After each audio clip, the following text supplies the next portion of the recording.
What is part A and part B of Form 16 which is issued for salaried taxpayers? दोस्तों, आप salaried person हैं तो आपको form 16 के बारे में जरूर पता होगा। आपके पास फॉर्म 16 आपको मिल रहा होगा। अब कई बार होता है कि सर फॉर्म 16 के अंदर दो पार्ट होते हैं, पार्ट ए और पार्ट बी। हम भी जब रिटर्न फाइल करते हैं सैलरीड पर्सन से कहते हैं कि जी आप हमें अपना टीडीएस सर्टिफिकेट दे दीजिए, फॉर्म 16 दे दीजिए, तो वो कई बार हमें पार्ट ए शेयर कर देते हैं, कई बार पार्ट बी शेयर कर देते हैं। दोस्तों, आज हम आपको बताएंगे कि फॉर्म 16 में पार्ट ए क्या होता है, पार्ट ए के अंदर क्या क्या इंफॉर्मेशन होती है और पार्ट बी के अंदर क्या क्या इंफॉर्मेशन होती है। और हाँ, इनकम टैक्स रिटर्न फाइल करने के लिए आपको किस पार्ट की ज्यादा जरूरत होती है, या आपको पार्ट ए और पार्ट बी दोनों चाहिए, या आपका किसी एक पार्ट से यानी पार्ट ए से भी काम चल सकता है या पार्ट बी से भी आप काम चला सकते हैं रिटर्न फाइल करते समय। दोस्तों, मैं सीए प्रभाकर गुप्ता, श्योर्स ऑफ टैक्स प्रोफेशनल की यूट्यूब चैनल में आपका हार्दिक अभिनंदन। आगे बढ़ने से पहले आपसे रिक्वेस्ट, हमारे चैनल को यदि अभी तक आपने सब्सक्राइब नहीं किया है तो इसे तुरंत सब्सक्राइब करें। दोस्तों, form 16 is as per the standard format prescribed by income tax rule. As per that format, it has part A and part B, total two parts. तो दोस्तों, पहली बात यह है कि इनकम टैक्स रूल्स ने ये फॉर्म प्रेस्क्राइब किया हुआ है। उन्होंने एक स्टैंडर्ड फॉर्मेट दिया हुआ है कि यदि किसी सैलरीड पर्सन का टीडीएस कटेगा तो उन्हें इस फॉर्म के अंदर, फॉर्म 16 के अंदर उसकी डिटेल शेयर करनी होगी। इसके दो पार्ट, जैसा कि अभी हमने आपको बताया, पार्ट ए और पार्ट बी होते हैं। पार्ट ए में क्या होता है? Part A contains the basic information about the employer and employees like their address, TAN number, PAN number, and the gross amount of income given by employer to employee. तो basically part A जो होता है ना दोस्तों, वो होती है summary.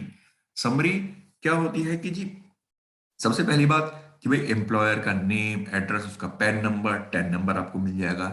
Employ का नेम, एड्रेस और उसका पैन नंबर आपको मिलेगा। साथ ही जैसे वो 4 क्वार्टर के अंदर आपका जितना भी उसने टीडीएस जमा कराया है, तो जब वो रिटर्न फाइल करता है हर महीने वो टीडीएस जब डिपॉजिट करता है और क्वार्टरली रिटर्न फाइल करता है, तो जो क्वार्टरली उसकी समरी आती है कि जी क्वार्टर 1 में उसने कितना ग्रॉस सैलरी थी और कितना उसने टीडीएस डिपॉजिट किया है।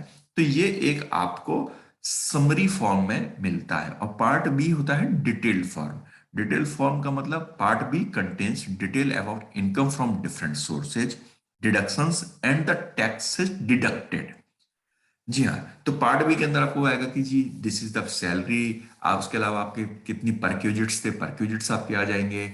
एचआरए के आपके अलाउंसेज हैं, प्रोफेशनल टैक्स यदि है तो प्रोफेशनल टैक्स आपका आ गया, स्टैंडर्ड डिडक्शन माइनस होता है।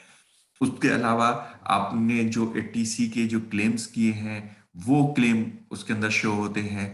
और बाद में टोटल उसकी टैक्स की कैलकुलेशन होती है कि भाई टोटल इसके ऊपर कितना इनकम टैक्स बना, उसमें से टोटल आपने पूरे साल में आपने कितना टैक्स पे किया, और नेट अगर कोई लायबिलिटी है तो वो लायबिलिटी भी। तो बेसिकली पार्ट बी होता है वो डिटेल्ड इंफॉर्मेशन देता है।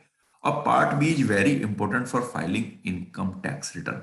जी हाँ, इनकम टैक्स रिटर्न के अंदर भी जो इन्फॉर्मेशन दी जाती है वो इन्फॉर्मेशन पार्ट बी से ही मिल पाती है। यदि आप भी अपने किसी कंसल्टेंट को आप पार्ट ए शेयर करते हो तो उसके बेसिस पे वो आपके रिटर्न्स को फाइल नहीं कर पाएगा, क्योंकि वहां पर सिर्फ और सिर्फ समरी है कि भाई टोटल मुझे इतनी सैलरी मिली और उसके अगेंस्ट में इतना टैक्स डिडक्ट हुआ। लेकिन वो सैलरी किस किस हेड में मिली, किस किस तरीके से मिली, उसकी क्या कैलकुलेशन थी, कितना डिडक्शंस क्लेम किया गया, वो सारी इंफॉर्मेशन आपको पार्ट बी के अंदर मिलती है। तो दोस्तों, यदि आपके पास भी अगर फॉर्म 16 अवेलेबल है तो आप उसको खोल के देखिए और उसमें जानिए कि जी पार्ट ए के अंदर क्या क्या इंफॉर्मेशन है और पार्ट बी के अंदर क्या क्या इंफॉर्मेशन है, और वो आपको एक डिटेल इंफॉर्मेशन पूरी पार्ट ए और पार्ट बी से टोटल मिल जाती है। दोस्तों, आपको ये जानकारी कैसी लगी हमें कमेंट बॉक्स में कमेंट जरूर कीजिएगा। धन्यवाद।